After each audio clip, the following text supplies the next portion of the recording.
محمد رضوان صاحب، یہودی اگر اللہ تبارک و تعالیٰ کے پسندیدہ چنیدہ قوم نہیں تو معاشی، مالیاتی اور سیاسی وغیرہ طور پر بنیادی اس قدر مستحکم اور باعزت کیوں ہے، جبکہ یہ سب ہے کہ یہودی کبھی بھی مستحکم نہیں ہوں گے اور بے وطن رہیں گے؟ اس کے برعکس یہودی فی الوقت ایک طاقتور کے بالغ بھی بن چکے ہیں۔ مشیت الہی اس بارے میں کیا ہے؟ یہ بہت اہم سوال ہے، قدر مشکل بھی ہے، وضاحت طلب ہے۔ دیکھیے، یہودیوں کو ایک سہارا ملا ہے۔ قرآن مجید میں کہیں یہ نہیں کہا گیا کہ ان کی کوئی قوم نہیں ہوگی، کوئی وطن نہیں ہوگا، کہیں نہیں کہا گیا۔ ضربت علیہم الذلۃ اینما ثقفوا الا بحبل من اللہ وحبل من الناس، ان پر ذلت تھوپ دی گئی ہے مگر کہیں اللہ کی پناہ کی وجہ سے یا لوگوں کی پناہ کی وجہ سے۔ یہ حبل من الناس کے حوالے سے آج انہیں دنیا میں سہارا ملا ہے۔ عیسائی دنیا ہے جس نے ان کو سپورٹ کیا ہوا ہے، ان کی اپنی حیثیت کچھ بھی نہیں۔ یہ تو سن 73 میں ختم ہو جاتے۔ گولڈا مائر جو تھی اس وقت کی وزیر اعظم، وہ خودکشی کرنے کا فیصلہ کر چکی تھی جب سن 73 میں بارلیو لائن کراس کر لی ہے مصریوں نے، جسے یہ کہتے تھے کہ یہ تو ناممکن ہے، اس کو کوئی کراس کر ہی نہیں سکتا۔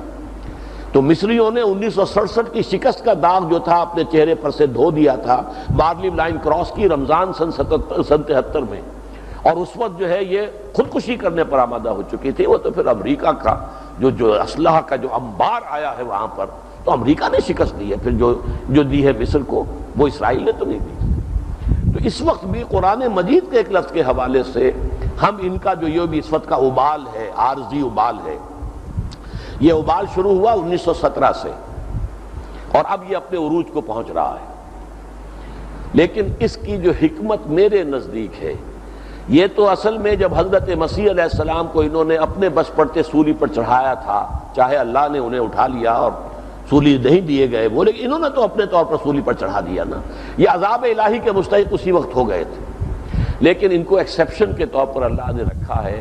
مجھے یہ حکمت معلوم ہوتی ہے کہ امت مسلمہ جب سزا کی مستوجب ہو جائے گی اور اس کا جو بہترین حصہ ہوگا عرب، ان کو سزا ان ملعونوں کے ہاتھوں دلوائی جائے گی، اور وہ ہو رہا ہے آج۔ پوری عرب قوم عیسائی ان کے سامنے سر جھکا کے کھڑی ہوئی ہے۔ سارے کے سارے جو میڈرڈ میں جا کر حاضر ہو گئے تھے، جو ایک کمرے میں برداشت نہیں کرتے تھے کہ اسرائیل کا نمائندہ بھی ہو اور ہم بھی ہو، ایک میز پر بیٹھنا تو بہت دور رہا، جا کر میڈرڈ میں سب کے سب لائن لگا کر کھڑے ہو گئے اور وہاں سے ان کی گفتگو شروع ہو گئی۔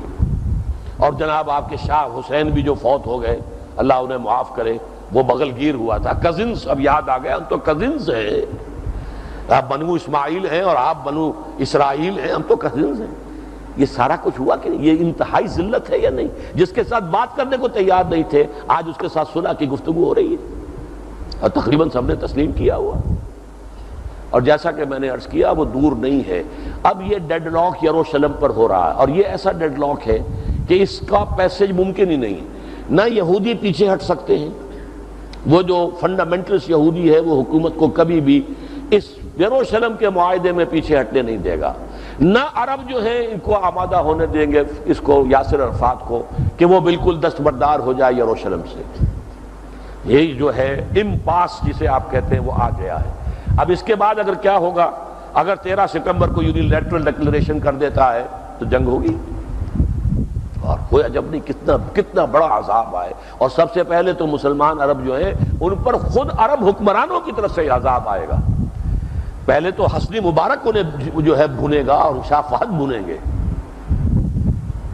وہ جو مسلمان نوجوان ہے جو تلملا کر اٹھے گا، جیسے کہ مسجد گرا دی گئی تھی اگر ایودھیا کی، تو مسلمان جو تلملا کر اٹھے، پھر بھون دیا پولیس نے ان کو۔ 6000 کے قریب جو ہے وہ ممبئی کے اندر جو ہے وہ بھون دیے گئے۔ ایسے ہی ہوگا۔ تو یہ حالات بہت خراب ہیں جو آ رہے ہیں، اس لیے ہم کہہ نہیں سکتے، لیکن یہ کہ جب بھی اللہ کرے گا ہمیں اس کے لیے تیاری کرنی ہے ذہناً۔